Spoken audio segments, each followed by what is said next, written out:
Good morning friends, welcome back to my channel Anil Army Rider. आप लोगों का फिर स्वागत है मेरे चैनल के अंदर। आज मैं आपके लिए लेके आया हूँ आर्मी की एक और स्टोरी, एक ट्रू स्टोरी, एक सोल्जर की, एक उस बहादुर सोल्जर की स्टोरी जो मैं आप लोगों को सुनाने जा रहा हूँ। एक इंस्पिरेशन मिलने वाली स्टोरी है ये स्टोरी जो आज मैं आप लोगों को बताने जा रहा हूँ, आप लोगों के साथ शेयर करने जा रहा हूँ। ये स्टोरी एक ऐसे इंसान की है, ऐसे पर्सन की है जो बहुत ही बहादुर थे। उनसे बहुत सारे लोग क्या इंस्पायर हो रहे हैं और आज के नौजवान उनसे बहुत सारे इंस्पायर हो रहे हैं। तो आज की मैं स्टोरी आप लोगों को कुछ अपने शब्दों में बताने जा रहा हूँ जो मैं आप लोगों को यहाँ पर शेयर करना चाहता हूँ। मेरे दिल में कुछ ऐसा है कि मैं इस चीज़ को शेयर करूँ ताकि ये बातें आप लोगों तक पहुँच सके, स्टोरी आप लोगों तक पहुँच सके।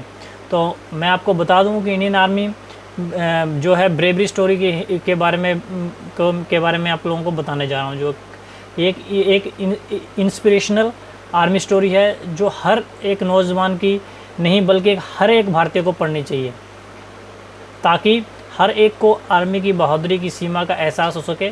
तो आइए हम आपको पहली एक फ़ौजी की कहानी सुनाने जा रहे हैं, सूबेदार योगेंद्र सिंह की। आपने ऋतिक रोशन की जो फिल्म है लक्ष्य वो तो देखी होगी। उसमें पूरी सच्चाई नहीं थी, पूरी सच्चाई आज हम आपको इस आर्मी स्टोरी के ज़रिए सुनाने जा रहे हैं। 4 जुलाई 1999 का दिन था जब घातक नाम की पलटन को कारगिल में टाइगर हिल पर कब्जा करने के लिए भेजा गया था। योगेंद्र सिंह उस पलटन में सूबेदार थे। टाइगर हिल एक पहाड़ी पर थी जो सीधा खड़ी थी और जिसकी लंबाई लगभग 16,500 फीट थी। सबसे बड़ी दिक्कत ये थी कि किसी न किसी को पहाड़ी चढ़कर रस्सियाँ बांधनी थी ताकि सभी फौजी जो है पहाड़ के ऊपर चढ़ सकें। दुश्मन के बंकर पहाड़ के ऊपर थे और उन तक पहुंचने के लिए पहाड़ को चढ़ना बहुत ही ज़रूरी था। उस वक्त सूबेदार योगेंद्र सिंह आगे आए और उन्होंने पहाड़ चढ़कर रस्सियां लगाने का काम शुरू किया, लेकिन पहाड़ी पर बैठे दुश्मन ने उन्हें देख लिया और ऊपर से गोलियां चलनी शुरू कर दी। उस हमले में पलटन के कमांडर और 2 सैनिक शहीद हो गए। उस हमले में सूबेदार योगेंद्र सिंह को कंधे और पैर में कई गोलियां लगी, लेकिन उन्होंने हार नहीं मानी और रस्सियां बांधते रहे। उन्होंने काफ़ी देर तक घायल हालत में इंतज़ार किया। उस वक्त वे पहाड़ी पर ही लटके हुए थे। कुछ देर बाद दुश्मन को लगा कि सभी हिंदुस्तानी सैनिक मर चुके हैं, लेकिन ऐसा नहीं था। 15 घंटे के इंतज़ार के बाद घायल योगेंद्र सिंह फिर से पहाड़ी पर चढ़े और अपनी पलटन के बाकी बचे सैनिकों को इशारा किया और अब वो भी छुपते हुए पहाड़ी पर ऊपर तक चढ़ आए। बस फिर क्या था, योगेंद्र सिंह ने पहाड़ी के ऊपर चढ़ते ही एक ग्रेनेड दुश्मन के बंकर में फेंक दिया, जिससे उस बंकर में बैठे सभी दुश्मन सिपाही मारे गए। तभी वहाँ बैठे बाकी दुश्मन सैनिकों के बीच में हड़कंप मच गया, लेकिन घायल योगेंद्र सिंह आगे बढ़ते रहे और दुश्मन की गोलियों से बचते रहे। इतनी ही देर में नीचे से बाकी हिंदुस्तानी सैनिक भी ऊपर आ गए और उन्हें बड़ी बहादुरी से दुश्मनों का सामना किया और उन्हें टाइगर हिल से भगा दिया। इस तरह सूबेदार योगेंद्र सिंह ने अपनी पलटन का साथ दिया और टाइगर हिल पर कब्जा करने में सहयोग दिया। इतनी गोलियां लगने के बाद योगेंद्र सिंह को मिलिट्री हॉस्पिटल ले जाया गया, जहां डॉक्टर ने बोल दिया था कि इनके बचने की उम्मीद बहुत कम है, लेकिन योगेंद्र सिंह ने मौत को भी चकमा दे दिया और कुछ दिनों में बिल्कुल स्वस्थ हो गए। सूबेदार योगेंद्र सिंह पहले ऐसे आर्मी में सैनिक हैं जिन्हें जीते जी परमवीर चक्र से सम्मानित किया गया। हालांकि परमवीर चक्र सिर्फ शहीद फौजियों को मिलता है, उनकी बहादुरी और बलिदान के लिए मिलता है। ऐसे फौजी को हमारा सलाम है। सुबह का वक्त था। आर्मी को खबर मिली कि जम्मू के एक छोटे से गांव में कुछ आतंकवादी छुपे हुए हैं। इंडियन आर्मी तुरंत उस गांव के लिए निकल गई,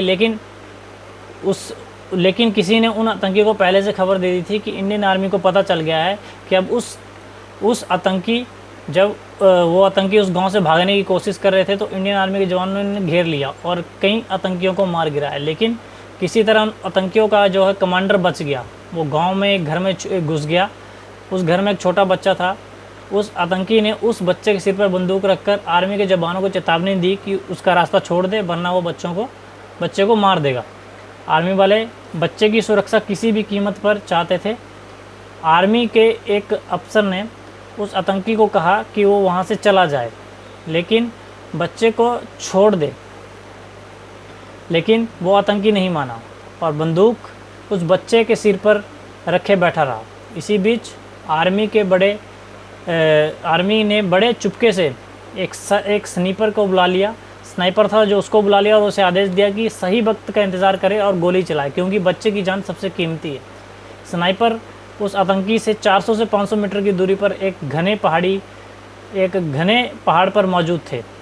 वो स्नाइपर 12 घंटे से भी ज़्यादा अपनी बंदूक पर उस आतंकी पर टिकाए लेता रहा, उसको देखता रहा। उस आतंकी को स्नाइपर की मौजूदगी का ज़रा सा भी एहसास ना हुआ। 12 घंटे के लंबे इंतज़ार के बाद जब उस आतंकी ने अपना शरीर ज़रा सा उस बच्चे से दूर किया, तभी स्नाइपर ने गोली मारकर उसे दुनिया से रुखसत कर दिया। इतना सब्र और बिना कोई आहट किए घंटों तक दुश्मन पर आंखें लगाए रखना सिर्फ आर्मी का जवान ही कर सकता है।